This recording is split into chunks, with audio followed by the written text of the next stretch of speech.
You're listening to We're All Gonna Die Anyway with Jess Weiner. Don't worry. This is a joyful podcast about life, death, and everything in between.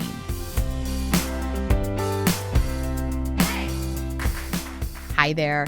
First of all, I just really want to say thank you. Thank you for the support of this show. Thank you for your encouragement and your kind words. It is truly a dream to have this show out there in the world, probably especially now more than ever. And you've just been so kind in your receiving of it. I can tell that the guests that we've had on this show have really resonated with you so far, inspired you. I hope they're encouraging you to think about what it means to live a good life, a life that you love on your own terms. That's really what we're trying to explore here. How do we live more urgently in this world? How do we live more on purpose? And one of the things that I talk a lot about on this show is this connection, this instant click that I get to have with people. It's probably one of my most favorite things about meeting and working with people is that click. And maybe that's one of the things that I miss the most about being safer at home measures and being inside during the pandemic is that I miss people. I miss being able to have that click in person. Luckily, our guest today and I had a chance to do that click in person when we first met.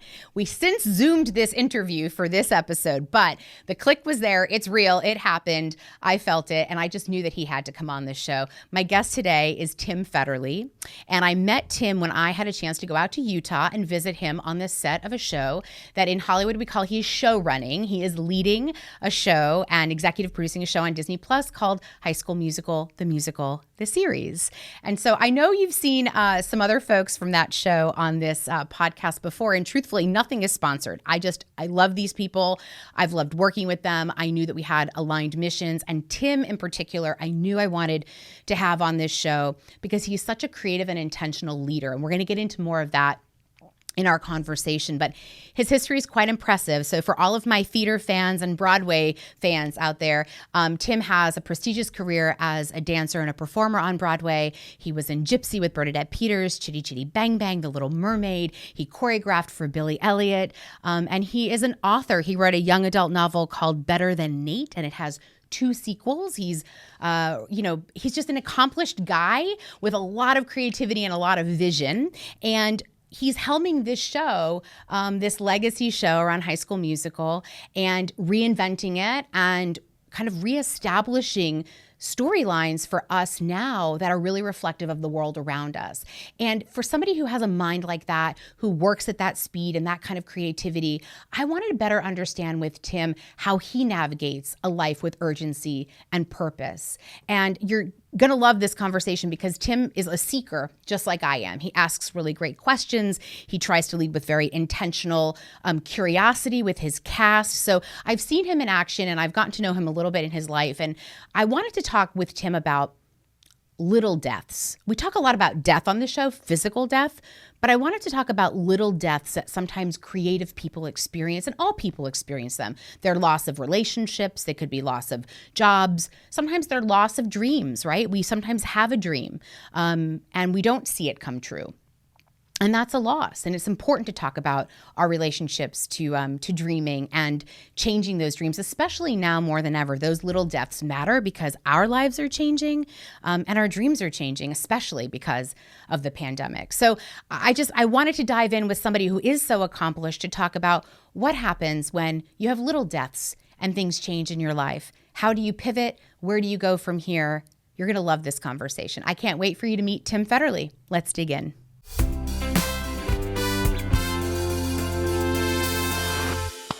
Okay. I've showered for you today.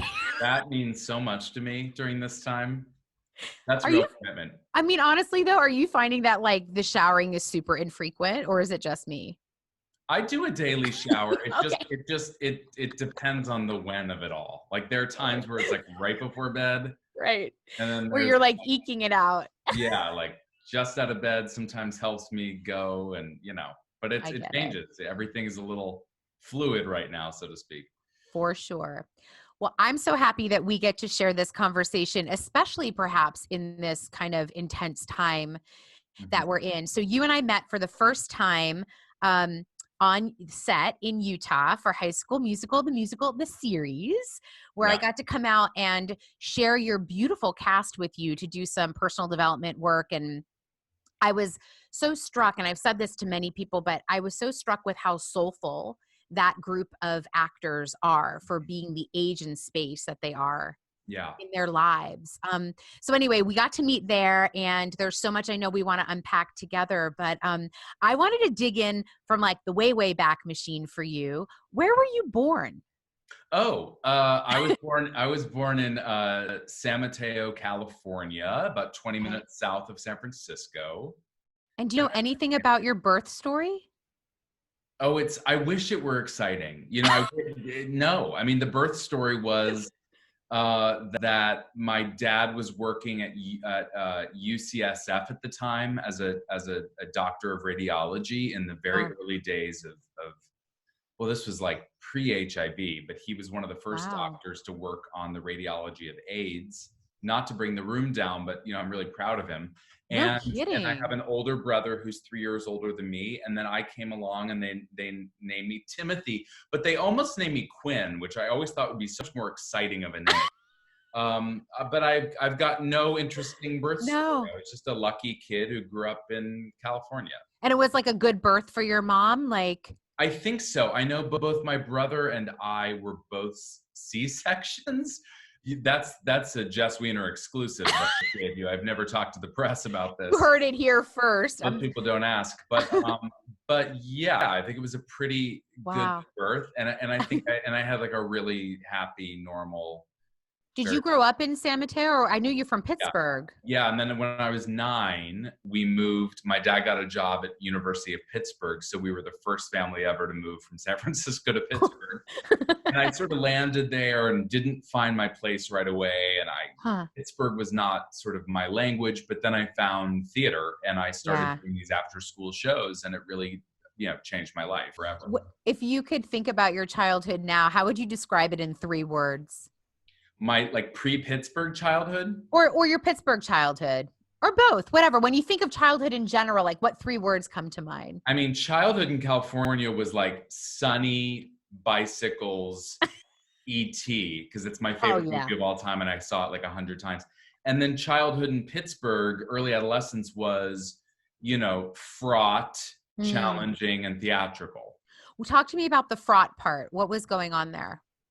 Well, I was sort of like pre-gay, and and I was also not interested in school because I really wanted to move to New York City and be a dancer. And so I grew up in a town in Pittsburgh that sports and academics were everything, and I wasn't into either of them. And so it took me a while to realize that someday I would find my people. I just had not found my people, and that put my parents in a panic for many years, thinking that I would end up, living with them forever. Not that there's anything wrong with that now, because a lot of people are living with their parents. But I think my path was not clear because I did not want to do anything that they had done as people who went to college and sort of followed traditional paths. Was your brother a theater person or a sports person? Or no, I mean, he sang in the choir. He's actually got a beautiful voice. But what he ended up sort of discovering was the church, and he grew up to become a priest. Wow. So, I mean, my mom's one-liner for years, she's like, all I want is grandkids, and I've got a priest and a dancer. But he ended up having a couple kids, and he's a great dad, and he's the type of priest who can have kids. I was going to say, yeah. He didn't break the rules. And so, yeah, it's just the two of us. And my parents, after I left Pittsburgh to move to New York, ended up moving back to California. My dad got a job at Stanford. And so they are in Northern California now, recently retired, and Amazing. So let's talk about being a theater kid, because I know you've spoken about it publicly, that it saved your life in a lot of ways. And I feel the same for me, probably maybe for some different reasons, but I want to talk about the magic of discovering theater when you're a kid. Like, what was that like for you? When did the light bulb go off? I mean, you said you wanted to be a dancer. But talk to me about where that was born for you. I mean, I was 9 years old. My parents took me to see the national tour of Cats at the Orpheum Theater in San Francisco. The moment I learned that you could be a professional cat and get paid for it, I was like, why would you do anything else? And so it started there. And then in Pittsburgh, I was very lucky to fall into a community of like-minded artistic kids. Yeah. And there was a drama teacher there named Judy Gelman, who took me under her wing and sort of, when you're a boy who has any dance ability whatsoever, particularly back in the 90s, Oh, when yeah. it's even less popular than it is now, they throw classes at you. They're like, Oh, come yeah. dance with us. And so I had a place to land. Now, the school day sucked from 9 in the morning till 2 p.m. Yep. But after school, I had my tribe, and there was no turning back. Do you feel like when you found your tribe and you were in that creative milieu with your friends, like were those real friendships for you for the first time in the theater world? Yeah. I mean, I have lifelong friends who Same. still live in California who are little kids, but ours is a friendship of commonality that we shared popsicles at age 4. That's our friendship. The friendship with the theater kids was much deeper, because what I truly believe about theater is it pulls together kids who would not necessarily sit together in the cafeteria. Yeah. But as soon as you're forced to play a scene opposite somebody or be a dance partner or whatever those things are that theater sort of not forces, but it compels you to play nice together. Yeah. You end up really seeing the world from somebody else's eyes. And then when you have to play a character who's not like you, it teaches you so much about yourself by playing someone who isn't you. I think we grew up relatively around the same time. So I was also pursuing performing in the 80s and 90s. Yeah. And I remember at that time, number one, to go for it professionally just seemed like a really lofty, idea. To go study it academically was almost really poo-pooed by a lot of circles, right? Because it was like, what is that going to result in? Right. But I think what you mentioned is really important, because I look back now, because I went to a performing arts middle school and a performing arts high school. And so what am I, 11, 12 through 18, super formidable years of your life, spent with more like-minded kids than I would have spent, and I think in a regular middle school or high school.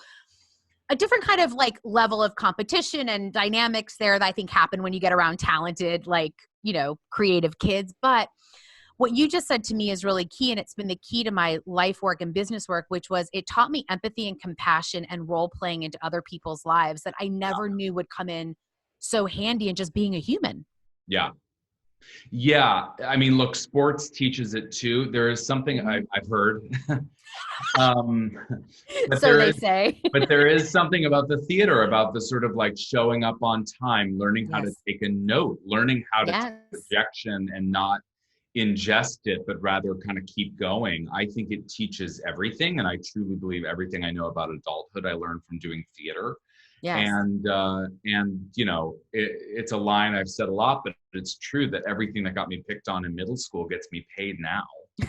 and I'm grateful for those years. I'm grateful I survived them, but I'm grateful now for what I went through as an unpopular kid.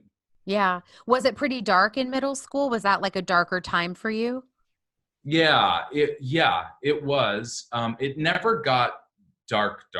I had resources and I had good parents who thought I was nuts and didn't understand me, but I still had good parents. And then I had mentors. I sort of, with this show, the character of Miss Jen is so kind of inspired by the people who said to me, "You're weird, I'm weird, let's be weird together. I'm going to take you under my wing and I'm going to give you a place to go every day." And without my mentors, I'd be nothing. And I try to take on a bit of that now in my life, because it gave me my life. Yeah, for sure. So what happens? Talk me through the journey. So you discover theater, it opens up this whole world for you. And then did you go straight to New York from Pittsburgh?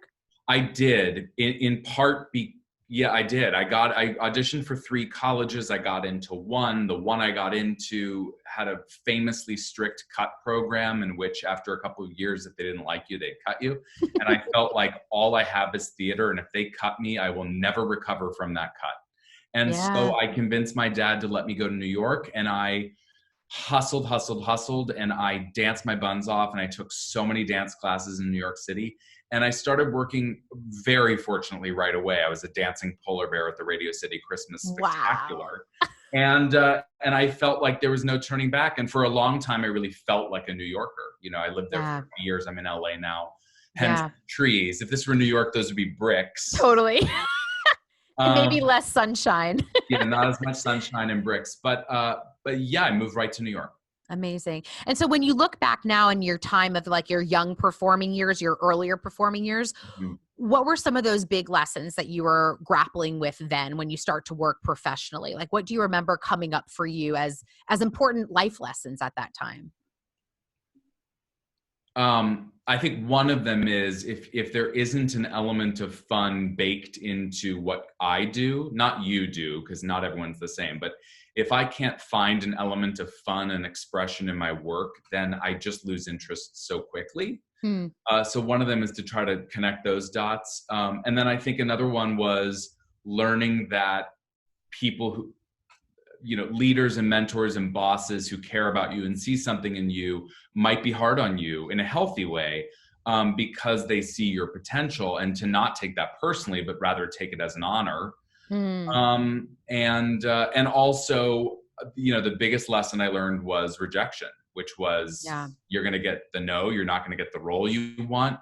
I was in love with my slightly older straight best friend in high school, who went on to have a big career in the arts, and learning how to forgive myself and sort of forgive him for not, seeing me that way. And Mhm. I think all of those things, Elizabeth Gilbert, who wrote Eat, Pray, Love, of course, Mhm. one of my favorite quotes of hers is about, people think that writers need a lot of self-discipline, and it's kind of true, but what you need more of is self-forgiveness. Yeah. Because there will be days where you're like, I'm just going to put an hour a day into this, and then the hour goes away because of interviews and groceries and kids crying and a pandemic. Totally. And so that is another lesson I brought with me into my later life, which was forgiving myself for my own shortcomings. I love that. Now, all of this sounds really beautiful. There was also like a lot of crying and Of frustration. course. Of course. Well, I mean, we don't get to those lessons without all the muck, Yeah, right. Yeah, those ones arrive. And I was going to ask you about rejection, I think, because there's this fantasy, right? And I've talked to some of the cast members from your show about their trajectory in their young lives right now and getting a dream role and working so young. And I'm curious for you, like, what is rejection, or how did you navigate rejection when you were quote unquote making it, when you were working, right? So it's sometimes I think we think about it as like the first gateway, right? Like we're trying to get that first yes. And then you get that yes and you kind of reconcile like, oh shit, I'm here, I'm in the room, I'm doing it. But as you're building a career, like how conscious were you as a young performer about career trajectory, or are we just kind of looking for that fun to fun to fun? Not fun to fun. I mean, I was very driven. I really, really wanted to get to Broadway. Like that was my dream since I was 9. And I did when I was 22, I got cast in my first show. And I guess the funny thing was it took me 8 years to realize I was allowed to have a new dream, because I think that we always tell kids, follow your dreams, follow your dreams. I don't think we spend enough time saying to adults, your dreams are allowed to change. Yes. And so, right. So for me, the long lesson actually was that you're allowed to accomplish the thing you dreamed of. It's allowed to be a little bit different than you expected, and it's allowed to change. Yes. And it really wasn't until I was working on a musical adaptation of Sister Act, the Whoopi Goldberg film in London. And the script writer of that show, Sherry Steinkellner is her name. This was a decade ago now. I was about to turn 30. And she's like, FYI, you're a writer. I read your emails. We had to be an email contact for the show. And she's like, you're a writer. And I was like, I'm not a writer. I didn't even go to college. And she was like, put that out of your mind.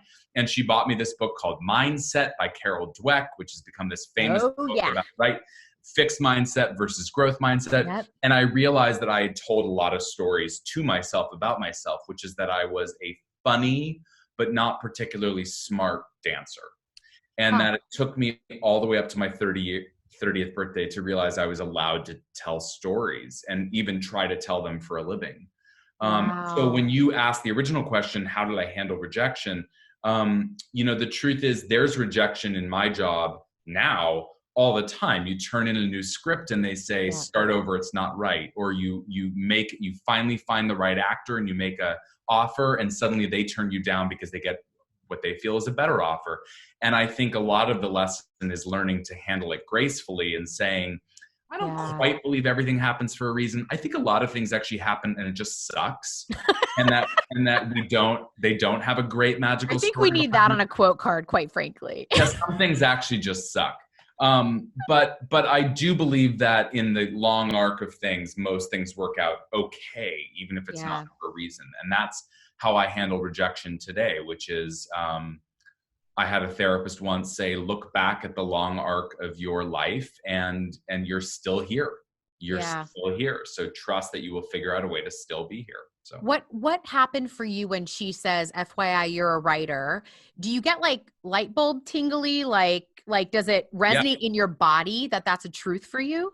Yeah, because I had dated two writers in my 20s, a soap opera writer and a novelist. And I did not realize they were like right here. And I did not realize that's what I wanted to be. And in fact, this friend, Sherry, said to me, Tim, she like shook me by the shoulders and she was like, be the writer you wish to date in the world.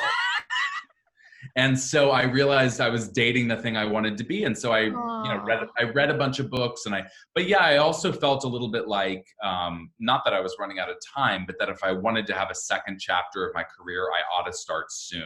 And so I really did commit and buckle down. I was working on the Broadway show Billy Elliot at the time. I was training the little kids in the show, and I would wake up in the morning and I would write for 2 hours a day, and I would write a chapter a day. And after 30 days, I had the first draft of my first novel. And some of that is, a couple of the young people on the show that I run now are writers themselves. Several of them are. And I try not to give them a lot of writing advice because I think it's almost divine what their talent is doing and that they aren't following the rules. I think rules are overrated and rules hold people back. And rules are the reason people stop themselves. And so I try to ignore the rules when I can and follow my own sort of North Star. I have a similar experience with the writing part. If I look at all the things that I think I can do in my life and that I enjoy doing, more importantly, when I wrote my first book, I was 27 years old and I had never written anything much longer than a magazine column. I was, wrote a magazine article for 17 for a long time. I wrote a column there. And when I wrote the first book, something really interesting happened to me physically. And I tell a lot of people this, like I could sit down, and if I got myself into that headspace and I had the time, I didn't have other things to worry about, I could write unfettered for 8 hours and feel like ecstatic, like in a way that I couldn't find that and it was like uninterrupted. It was quite spiritual. It wasn't always great. Didn't mean it was like I was, spitting gold, but I found a rhythm in existing and creating that I didn't have before. And when I'm really miserable, I know it's because I'm not tapping into some of that like innate kind of connection to the creativity. Yeah, that's really interesting. I totally hear you. And I think, some people call it flow, whatever your thing is. I will say, I think one of the disservices we do to young people, or really anyone still seeking their thing, is we say like, follow your passion. And a lot of people, passion is this like capital P word that feels sort of overwhelming. And it might be Elizabeth Gilbert. I read all of these books, of course, Big Magic. But I remember hearing a quote once that stayed with me, which is like, if you're trying to find your thing, pay attention to what you pay attention to. Yes. And if you don't judge that, if your thing is that you go out and I don't know, I'm not even going to make it up, but pay attention to what you pay attention to, because you can kind of turn a job. I don't know. We're in an unprecedented time. So I don't want to sit here in my privilege of, perch of privilege and say you can make a job out of anything. But I do believe that a lot of opportunities exist that aren't on the page as paths that, your parents have followed. Well, I mean, I think I live that every single day. I mean, if I would have looked at the undergraduate degree I got in school, I was definitely guaranteed to make no money. I was like, theater. I was a theater major with women's studies and classics. Like I studied things that I loved, but I didn't know how to merge them into a career. And everything I've done has been a hybrid of public conversation, anchored in some women's and humanitarian issues, and then with a creative expression. But that's what I love when I met you and I felt very connected to you in the way that you were leading this cast. Was I felt like it was the best part of school in a way too, right? Like you're leading the show and you're running the show, but you have this Socratic touch to you that I observed, which was, you were challenging questions, you were probing ideas, but you gave a lot of space for people in your circle there to come with themselves to the answers, right? To figure that out themselves. And so I want to talk about like how you develop that form of leadership, because you talked about mentors in your life that are really impactful for you. Yeah. When you start to write and you have success as a writer, what is this flip now to get you into running television and creating television? And then like, how did you have a vision for that? No, not for TV. TV felt so far away, literally LA, and I'm a New Yorker. But I will say, I think, my style of leadership, you make it up as you go along, but I am not a leader who likes to lead by fear. I like to lead by encouraging what's already there. And that's probably selfishly because that's how I like to be led best. I'm great with criticism, actually, but I'm not great with competition or people being mean or petty or trying to like get two people to face off with each other to see who will rise to the top. That is the stuff that is so rampant in show business that I've never responded to. I've always gravitated towards sort of gentle leaders who felt like I'm going to, I don't know, it's sort of like throwing a dinner party where you want to gather a really interesting and diverse array of people and let them sort of find the conversation and you set the table. Yep. And so very specifically with this High School Musical series, it's a combo of trying to hire heads of department like production designers, directors of photography, our choreographer, Zach Woodley, hiring really great people. And of course I weigh in on everything, but ultimately also letting them do what they do best. And then with the cast, who are like my children and I just love them and would lay down on train tracks for any of them.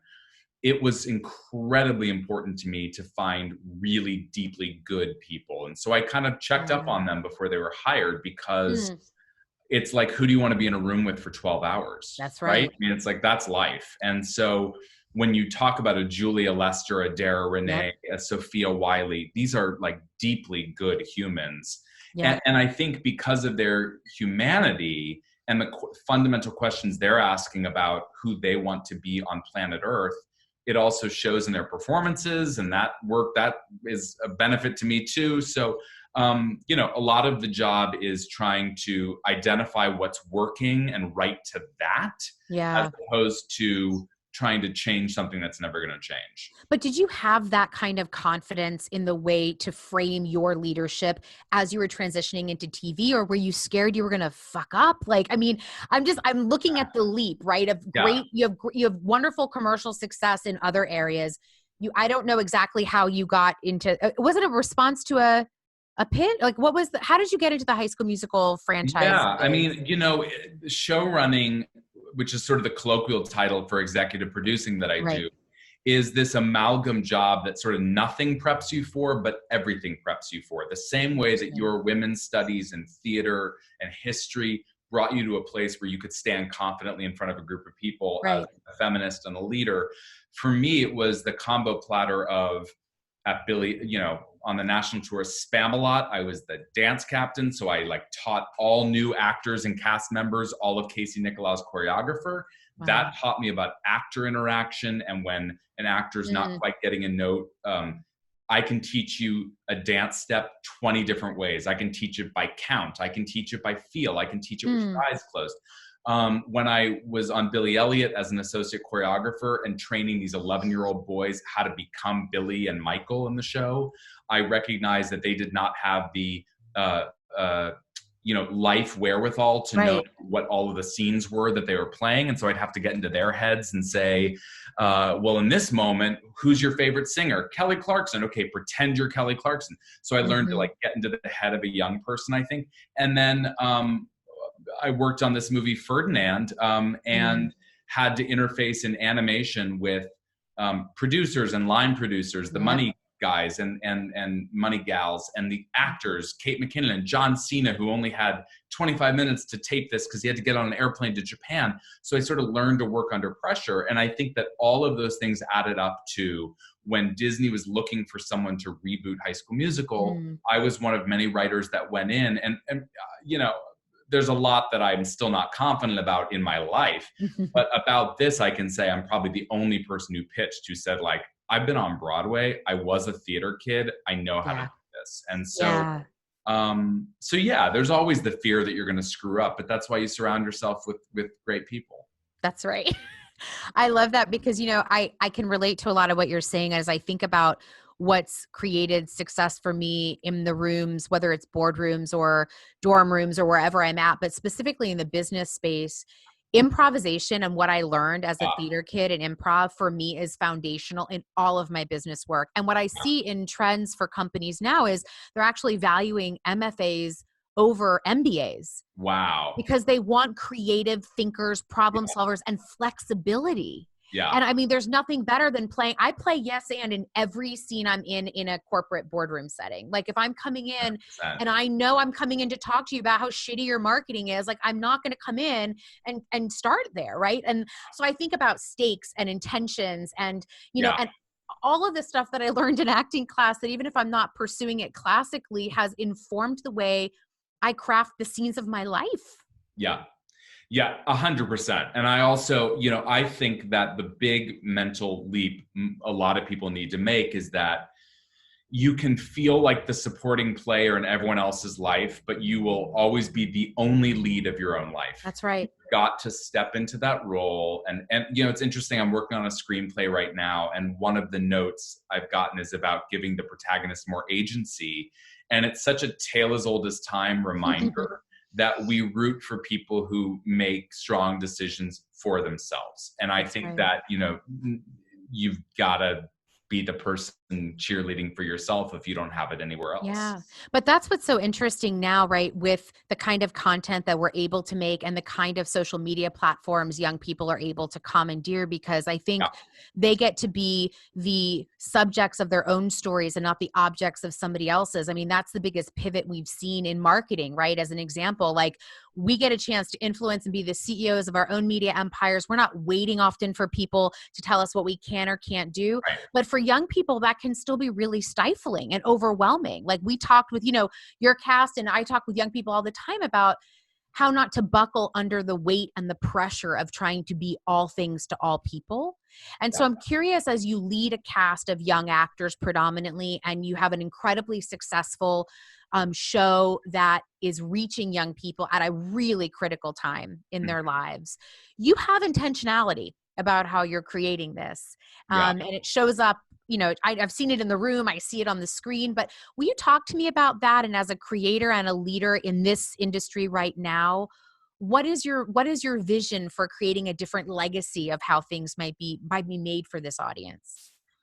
Man, it's such a good question and such a big question. It's the question, really. I mean, on one hand, it's a show about High School Musical, and I want it to be an escape for the audience and easy and carefree and like cotton candy. And if you never think about it again, that's fine. And then on the other hand, I truly wanted to create characters who made an impact and made people think like, wow, they kind of dug deep into some of those things. It's sort of a two-pronged answer. Answer one is that my cast's safety, physical and mental, is my absolute priority, not only because I have minors in the cast, but because I just love them so much as humans. And so I'm very aware in this era of the accessibility, or at least the impression of accessibility that audience members feel they have with celebrities, not just my show, across the world. The double-edged sword of that unfiltered, here is me, this is me in my living room, this is me walking my dog. The double-edged sword is that people feel they have a piece of you. That's right. More so than ever before. The glory of it is that somebody like Olivia Rodrigo can also post about feminism and climate change and veganism and not be so branded, but speak from her heart and be all the more powerful and authentic because it's so true. In terms of audience, you know, I know I'm working for Disney, and so I know that even if I didn't have intentionality, the company would, but luckily we both do. And so for characters like Gina, who's a character who seems sort of misperceived at the top of season 1, but is revealed to have a sort of challenging backstory, I hope audience members are able to watch a show like this or see the way my cast is online in their own lives and realize that none of us is all that different from each other. In terms of our basic wants and needs, which is to be seen and loved and heard, and for someone else to not just catch the ball, but throw it back over the net. And then the third layer of that is, but the truth is, like, we aren't all going to come out of this period the same. No. And there is such deep inequality in the world, but certainly in our country right now. And so the other thing I walk around with thinking of is that I am both so frustrated and antsy during this time, and also extraordinarily lucky. Extraordinarily lucky. So those are all things I think about all the time. Well, I just want to first acknowledge that you gave a wonderful sports metaphor during that answer. Thank you. Once a year, I stumble into something. So you've met your quota for the year. But I think, the other thing I wanted to ask you about from the characters that you've brought to life is I wanted to talk about Seb and Carlos and the look, I mean, as much as it's cotton candy, their relationship is also quite revolutionary for this franchise, don't you think?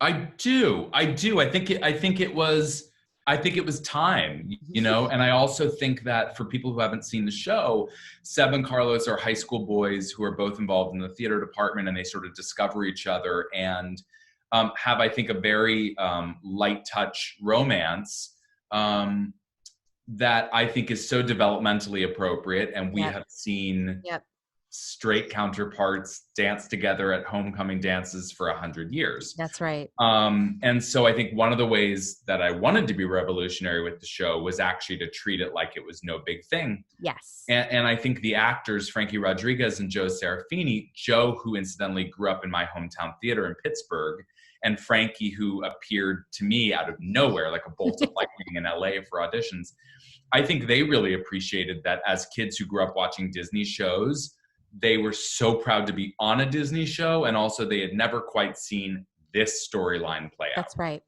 And so I'm so proud of them. And I was, episode 5 of season 1 is a homecoming dance where they get to dance together. Spoiler alert. Oh, too late. And I remember just standing at the monitor and crying because that's the TV show I would have wanted to see when I was 15. Yeah, I had the chance to speak with them as well about that. And they said exactly the same thing, that we were talking about leaving legacy and just, how the kids that are going to grow up with those characters and that normalcy and normalizing that experience where it feels safe and it is portrayed being safe is so important to show that kind of reality. I felt like that when my husband and I were watching Schitt's Creek. We just got into Schitt's Creek. So during quarantine has been an amazing time to binge on and I'm eking out the final couple of episodes, but just watching that relationship, between Patrick and David on that show. There are things that are just there. It was so beautiful and so simple and so lovely. And it reminded me of the work that you're doing as well. It just was enjoyable and you love them and you're like, oh yeah, I know them. I mean, in fact, for me as a theater girl, I was in love with them. So that was a whole other. Isn't there that? And I think that, that's the other thing about reaching a modern audience, which is, to Disney's credit, they didn't stop me on any of this. And what I want to bring to season 2 of the show, and I feel confident we are, with frankly a more diverse writer's room and more knowledge of what these actors are able to handle, which to me is seemingly anything, is to bring stories of even greater authenticity and diversity to an audience that deserves it, and to an audience that looks like that and that's right. identifies with that. So that's right. We've been having conversations. I mean, obviously we're having an unusual experience right now, to say the least, in the middle of a pandemic, and in reevaluating, I kind of am calling it personally my great reset moment, because I feel like, and not that it's so lovely that I'm sitting home and writing that novel finally, but it is for me a real reckoning with what I have valued and what I had prioritized in my life, or just things that I wasn't even mindful of, really. Just a path that I was, on, and it's giving me time to reevaluate that. And to your point earlier, that's a huge privilege that I'm deeply conscious of. But when I think about this moment in time, and I'm working with all of these companies talking about what's the future going to look like, we keep talking about the fact that by 2045, we're going to have the last Caucasian majority in this country. I mean, all of our research and data not shows a day too soon. Seriously. And so it's like the toothpaste is out of the tube. We have to start to make content that is more authentic and not, and I know you and I are aligned on this, but not just check the box and Benetton ad, here we go. It's like, who are these people that we're, that we're watching and going deeper than just kind of the surface. And so I'm curious, I wanted to kind of transition a bit into like as you hit this like new stride in your career and you're having success with it, what is your definition of success? Do you have one, like a working definition for yourself? Oh man, that's so funny. That's a great question. I mean, it used to be that the future was just a moving target. And I think success for me is, I'm tongue-tied because in the old days, success was so tangible. It was like, if I get a Broadway show, if I can afford an apartment in New York City. I think now it's become, as I've gotten older, it's sort of a murkier definition. It's like, are more days than not pretty happy? Not to aim low. But I think that, look, if the pandemic's taught me anything, it's that people show you who they really are.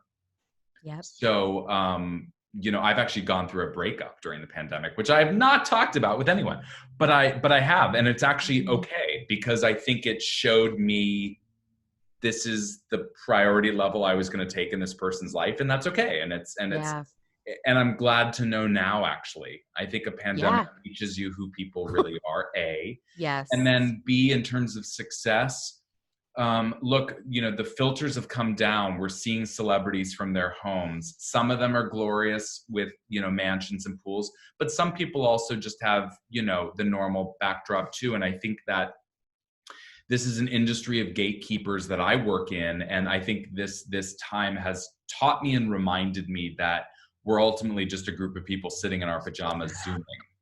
Seriously. Some of us are Zooming from nicer homes, but we're Zooming.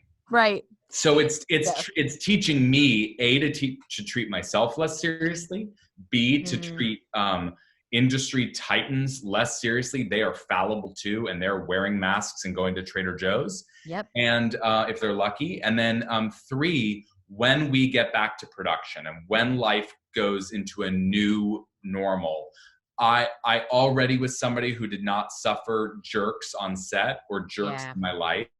And now more so, I'm like, we are in the industry of entertaining people. Do not be a jerk. Yeah.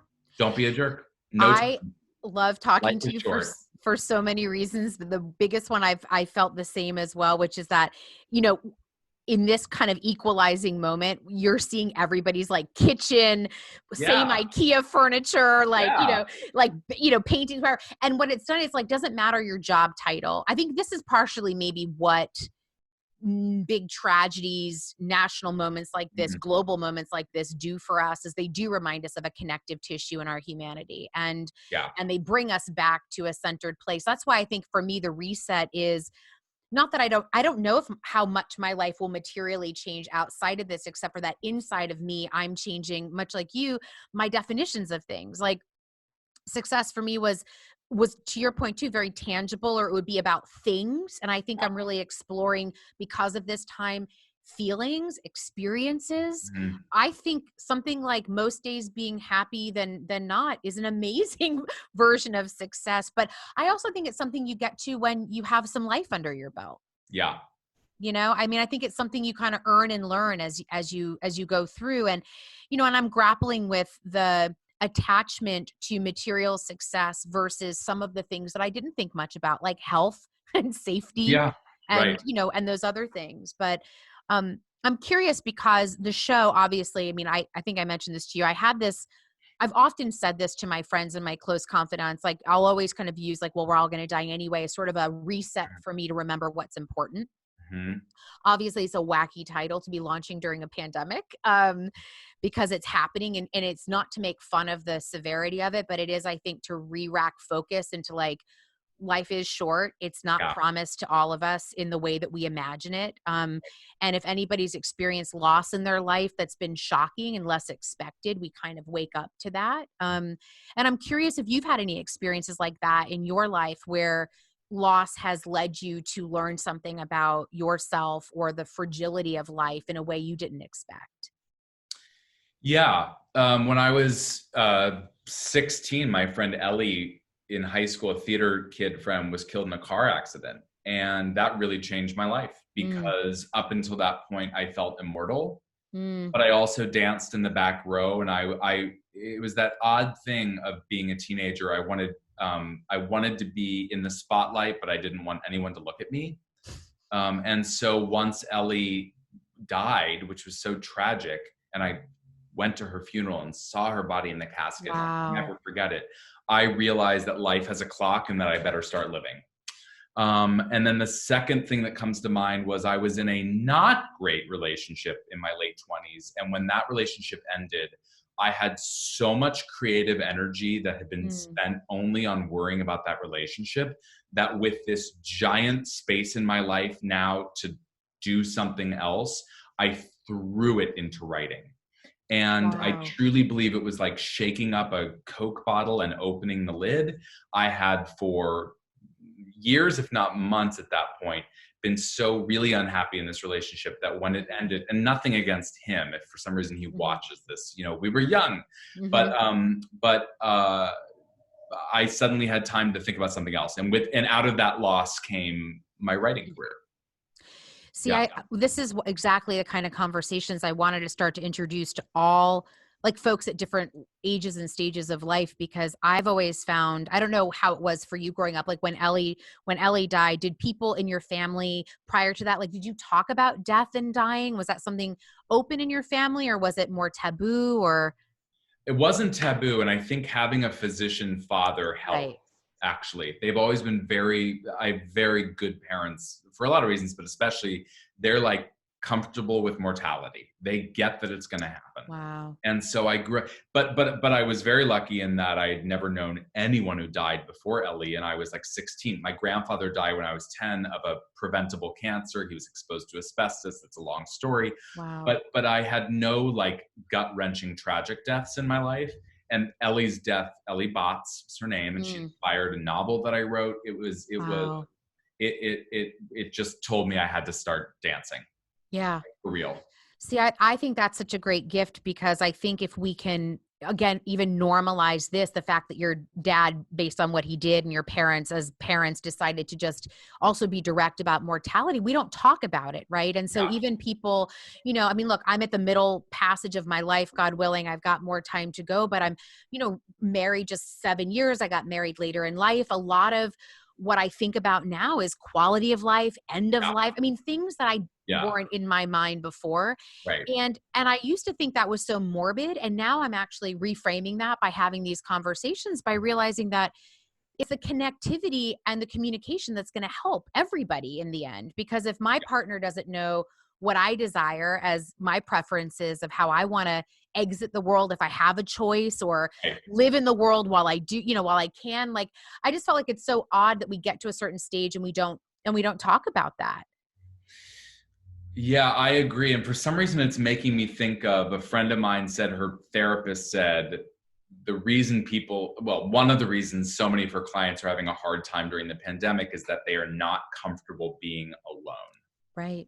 And I think that feeling of like having to face the feeling of like, what do you fill it with? When there's Anne Lamott, I tweeted this quote recently. I think you even saw it.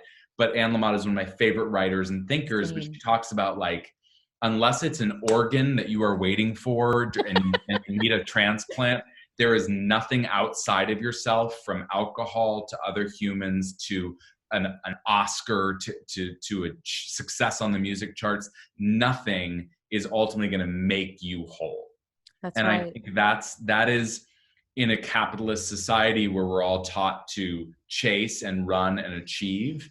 It's confusing, right? Because then you go like, well, wait, why am I doing all this? Which is why what we try to do is connect to I'm doing all of this because I want to tell stories that move people and connect them to their cause. And if that's the ultimate thesis statement, I may only hit it 2 days a month, but it's a good thing to return to. Whereas I have friends who have won the biggest awards you can win and are still obsessed with winning the next award. Right. And I feel a little bit like, oh man, you still haven't, like, good for you, but you also still haven't learned. Like, it's not going to make it better. I also think this is a privileged but important conversation to have for people who've achieved success in their various industries. And I've talked with them in our industry and outside. Yeah. Anybody who's reached a level of success, whether it was I wanted to make X number of dollars a year, or I wanted to, do whatever, when you reach it, there is this sort of bittersweet moment sometimes, right? You get to that dream. And I love that you said before, like, your dreams are allowed to change. I'm a big proponent of that. I think dreams for me are guideposts more so than goalposts. Oh, that's great. They're like, they get me kind of on the path, but it took me a while to realize that even the dreams I dreamed of when they came true never looked like what I thought, maybe didn't feel like what I wanted them to be. And also, by the way, not always that fulfilling. Like, I hit some milestones and I'm like, yeah. It's so funny is that, like, I've published novels, I've written a Broadway show, I danced on Broadway. I truly spent most of my life thinking, like, okay, you get the thing, and then you sing the song. Is that all there is? And you feel kind of guilty. And I will honestly tell you, Jess, running this TV show is, like, beyond my wildest dreams. It is actually the thing where I'm like, oh no, actually, I don't need anything to change. I love it. I love the cast. I love the storytelling. I'm so proud of it. I love being in Utah. Believe it or not, they're great people there. It's like the greatest crew in the world. And it actually put another fire under me to be like, it is okay to hold out for the right thing. Because I think a lot of people settle. Yes. And there's it's one thing to settle for something good enough that's healthy. And it's another thing to, like, not aim high enough. And I am delighted to be able to say that it's, like, beyond the dream. It's, like, the greatest gig of my life. See, and this is what is so infectious when you lead, when I've seen you lead your team in a room, or when you're, just even in my limited experience with you in that way, like, that is infectious when you lead from that place of gratitude and humility. But also, to me, it's a transparency, Tim. It's like, it's bringing people along on a journey in an industry where you said before, there's a lot of gatekeepers, there's a lot of closed doors, there's a lot of, like, bullshit mystery that doesn't need to be there around process or product. And I just feel like when you're able to unlock that for young talent that are going to hopefully have, whether this is the only show they do or one of many, many things that they do, what is the experience worthy of now? Like, what are you learning from that now? And so for you to be in that mindset as their leader, that's why I also think this cast is so exceptional, because you're giving them permission. I mean, I've worked on other shows, not just for this network, but other young adult shows where it's been a disaster. Yeah. You've got a lot of hurting people hurting each other and not really kind of, there for the higher opportunity, let's say. And so I can't underscore it enough. It's why I'm just, like, the president of your fan club, but I also greatly value you as a content maker and a storyteller, because I know that the journey that you're on is collective with the people that you're working with. Thank you for all that. Yeah, I mean, I take very seriously, perhaps because I didn't go to college, which was the thorn in my side for a long time, made me feel dumb. I take very seriously the idea that for a lot of my cast, this is their high school and this is their college. That's right. So I try to give them those passages of time and those moments. Last year, Dara almost missed her high school prom because of shooting. She ended up being able to go, but I was, like, planning a prom for her in Salt Lake. And then we were like, oh, she can go. But it was, I just feel like they're giving me some really precious years. And I want to give them an experience by which I hope they can set a standard for their future work. Yeah. And I adore them. I don't have kids. And if it's anything like this, then I want 11, because I have 11 cast members. But the truth is they're all so special to me that I don't even want to screw it up.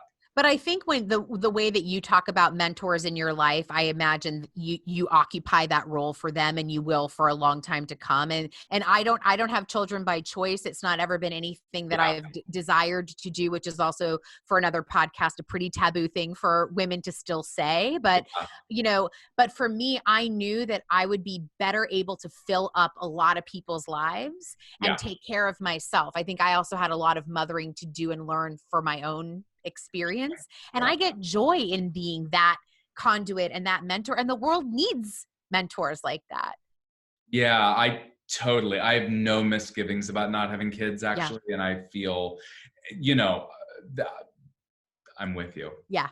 for a second podcast. So let me ask you a couple of other questions. As you look at, part of my goal in starting these conversations is to have maybe a deeper dive into like what people define as a good life for them. Because most of the people that I talk to always say like, well, I want to live a good life. And when I ask them to go a little bit deeper, sometimes that's harder to define. So I asked you about success, but I guess if I was going to ask you like, what would make a good life for Tim right now or in the near future? Like, what are some of the ingredients that come for you in a good life? Like what's necessary for you to feel like you're living a good one? Oh my goodness. I feel like I live such a good life already that I feel almost embarrassed to even reflect on how it's better. So I guess what I would name about what makes my life good, I have ready access to food. I live in a beautiful town with beautiful weather. And I've got people who check in on me if it's been too long. I live by myself. I'm alone during this pandemic. So I feel like I've got a really good life. I think in my, big sky, blue sky future days, I think one of the things this experience has connected me to is that I like to work really, really hard on things that are sort of at cause with my values. And then I also like to sit in a hammock and read. Right. And so, a dream life would maybe have a little bit better of that balance. I'm in production on the show. It's pretty much 24 hours a day, and that's by choice. Yeah. But I think, look, attitude of gratitude, Oprah taught me this when I was 13. I think anytime I'm feeling like I wish something were different, I start making a list of what I have going for me. And I'm like, I'm there. Shut up, Tim. Yeah. But even that is a great reminder, right? I mean, even being able to take stock of what's there, because I think what I learned when I asked myself that question was much like your Anne Lamott quote. A lot of what I was searching for in a good life wasn't, I wasn't missing it. I just was not feeling connected to it. Well, it's like that thing, like shop from your closet. Like before you actually like buy that new shirt online, see if you have a version of it. And I think that shopping from your emotional closet and saying like, what do I already have in storage that I just like sometimes forget is back there? Yes, that is a big idea we just hit upon. Put it in a book. I'm writing that down as shopping in your emotional closet. Also, another idea I'm having during this conversation is we need a dinner party stat with you, me, Oprah, Liz Gilbert, and Anne Lamott. And you set it up and I will social distance. I'll be the waiter. I would. No way, man. You got it. Serve that group of women. I know. Oh my God. Wouldn't that be incredible? Well, I consider you amongst the ranks of those really sweet and soulful people in the world. I was so delighted to get to know you. I loved even this conversation to go deeper. And again, I'm just so grateful for your gift and the way you're using it. Truly. Thank you. You arrived in my life so recently, but I think impactfully. And, for those who are just tuning into this and don't know my relationship with Jess completely, I would just say your ability to inspire a group of people is inspiring. And Jess worked with my cast, and Disney sort of brought her in, and companies bring Jess in to work with people and sort of helping them live their best life. And I'm incredibly grateful for you for existing. Ditto. So sending you social distancing love from afar, and closet soon. And there's so many metaphors there, and so honestly, there's a million quote cards in this episode alone. So just get ready for this when we go to air this. Thank you. So it's really lovely to see you. Yeah, you too. Take good care and stay safe. I'll talk to you and see you soon. Mwah, mwah, mwah. Bye. So this is why, just one of the many reasons why I really feel grateful for having these conversations, especially right now with guests like Tim in the middle of a pandemic, in these totally uncharted times where we can anchor into what we know can be good and real, which I felt like we got to in this conversation. And I feel like I get to that every time I talk to Tim, but I was so happy to have a lot more time to dig into things with him today. One of the things that I will remain thinking about that's like a gem that we came to at the end of our conversation was the part where we were talking about shopping from your own emotional closet. The idea that like to look within to what you have before you go looking to get something outside of yourself. And I think where I'm taking this is when we talk about making a good life, so many of us often look to what we don't have to start in making a good life versus thinking about what do we have? What do we value? What is working for us? And if there are things that aren't working for us in our life, rather than thinking about fixing it, or solving it, which I think can be problematic sometimes because you're coming to the experience from a mindset of negativity, how wonderful it is to think about, what do I want my life to look like? What do I want it to feel like? What would it mean if it was different for me? I just think there are other questions that we can ask ourselves to get us to understand what makes a good life for us. And our good life is going to look different from somebody else's. And so the idea of shopping from our own emotional closet, looking within before looking without is honestly not just quotable. It's a really like deal-breaking mantra for me because it keeps me grounded in what is and what I have, and it keeps me creating from a place of real power and positivity versus fear and negativity. So I'm still reeling from that part of the conversation, and I hope you are too. If you've got other questions or comments, I'm definitely going to have Tim on again. He's such a well of wisdom. So let me know what you think. You can reach me at podcast@jessweiner.com. I'd love to have him answer your questions next time. Maybe you're a theater kid out there or an aspiring performer, writer, creator. Let's dig in a little bit more with Tim about how we make a good and creative life together. You've been listening to We're All Gonna Die Anyway with me, Jess Weiner. You can follow me on Instagram, Twitter, LinkedIn, and Facebook. And you can also watch this podcast by checking out my YouTube channel for filmed episodes, behind the scenes footage, and all other kinds of amazing video goodies. And of course, you can always visit me at jessweiner.com. We're All Gonna Die Anyway is exec produced by me and produced by Lauren Chavez Myers. Our episodes are recorded, filmed, and edited by Jeff Franklin and Adam Lippert of B Film. And our original amazing music is by Becca and Destiny Petrell. As always, I want to send a special thank you to the love of my life, the amor de mi vida, Felipe Lopez. And if you love this podcast, please make sure to tell your friends, subscribe, and leave a review at Apple Podcasts, Spotify, Stitcher, Google Play, or wherever you get your podcasts. Most importantly, if there is something that stood out to you from today's episode, I want to hear about it. So if you want to share your own story, leave a comment, ask a question, please send me an email at podcast@jessweiner.com. I can't wait to hear from you. Bye, babies.